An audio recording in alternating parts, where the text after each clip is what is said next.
সারা দেশের ন্যায় খুলনা বিশ্ববিদ্যালয়, খুলনা প্রকৌশল বিশ্ববিদ্যালয় এবং খুলনা কৃষি বিশ্ববিদ্যালয়ের শিক্ষক এবং কর্মকর্তা কর্মচারীরা তাদের সর্বজনীন পেনশন সহ বিভিন্ন দাবি আদায়ে আজকে আন্দোলন করছে।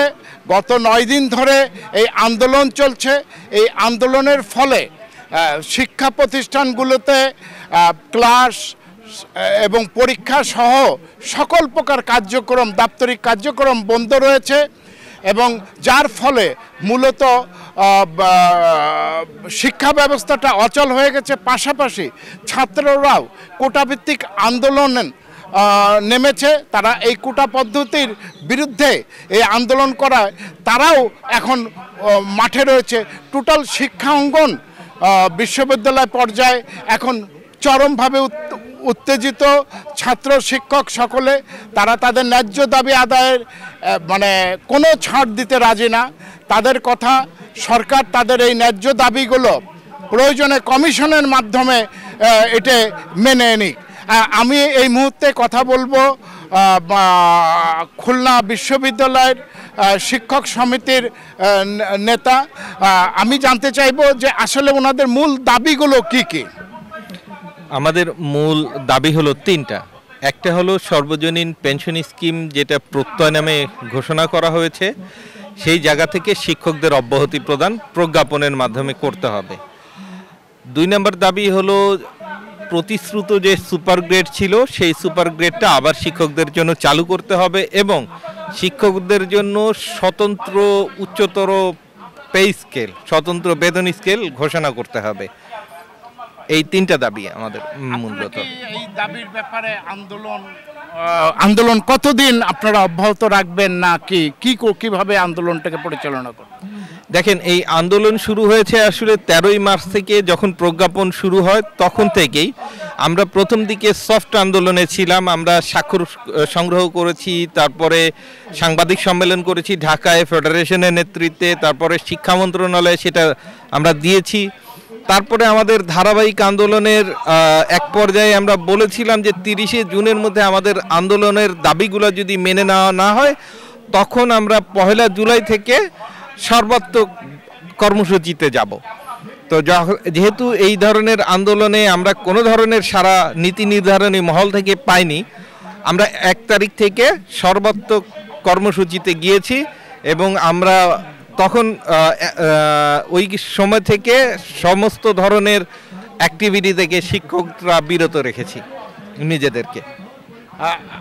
আমরা জানি শিক্ষকদের পাশাপাশি এই বিশ্ববিদ্যালয়গুলির কর্মকর্তা কর্মচারীরাও আন্দোলনে নেমেছে এবং তারা তাদের এই সর্বজনীন পেনশন স্কিমের বিষয়ে তারা যেমন আন্দোলন করছে, পাশাপাশি তাদের ফেডারেশনের দাবি দেওয়া নিয়েও তারা আন্দোলন করছে। আমরা জানতে চাইব খুলনা বিশ্ববিদ্যালয় কর্মকর্তা কর্মচারী যে কল্যাণ সমিতি আছে তার প্রেসিডেন্টের কাছে আসলে তাদের দাবি দেওয়াগুলো কি। ধন্যবাদ। আপনারা জানেন যে আমরা 1 জুলাই থেকে সর্বজনীন পেনশন স্কিম যে বিধিমালা সরকার ঘোষণা করেছে, এই স্কিম বিধিমালায় পাবলিক বিশ্ববিদ্যালয়কে অন্তর্ভুক্ত না করার দাবিতে এবং আমাদের কর্মকর্তাদের যে ন্যায্য দাবিগুলো আছে অভিন্ন নীতিমালায় 12 দফা আমরা যে সুপারিশ করেছি, এই দাবিগুলো বাস্তবায়নের দাবিতেই আমরা আমাদের যে চলমান এই আন্দোলন।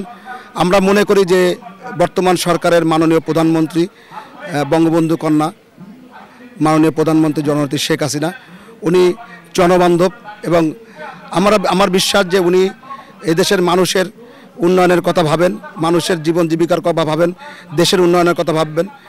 আমার বিশ্বাস যে আমাদের যে ন্যায্য দাবিগুলো রয়েছে এই দাবিগুলোর ব্যাপারেও উনি অবশ্যই আমাদের দাবিগুলো মেনে নেবেন এবং আমরা চাই যে আমাদের এই যে ন্যায্য দাবিগুলো এগুলো দ্রুত বাস্তবায়ন হোক, বিশ্ববিদ্যালয়গুলো তার স্বাভাবিক জীবনে ফিরে আসুক, প্রশাসনিক এবং একাডেমিক কার্যক্রম যে অচল অবস্থা রয়েছে এই জায়গাগুলো আবার সুন্দরভাবে শুরু হোক এবং আমাদের শিক্ষার্থীদের পদচারণায় যে বিশ্ববিদ্যালয় ক্যাম্পাস সবুজ চত্বর মুখরিত থাকতো সেই ক্যাম্পাস আবার মুখরিত হোক, এটাই আমাদের প্রত্যাশা। আমরা দুই পক্ষের নেতৃবৃন্দের বক্তব্য শুনলাম এবং কর্মচারী কর্মকর্তারা প্রথম দিকে প্রতীকী কর্মসূচি পালন করলেও গত 3 দিন ধরে তারা পূর্ণ মাত্রায় কর্মবিরতি পালন করছে।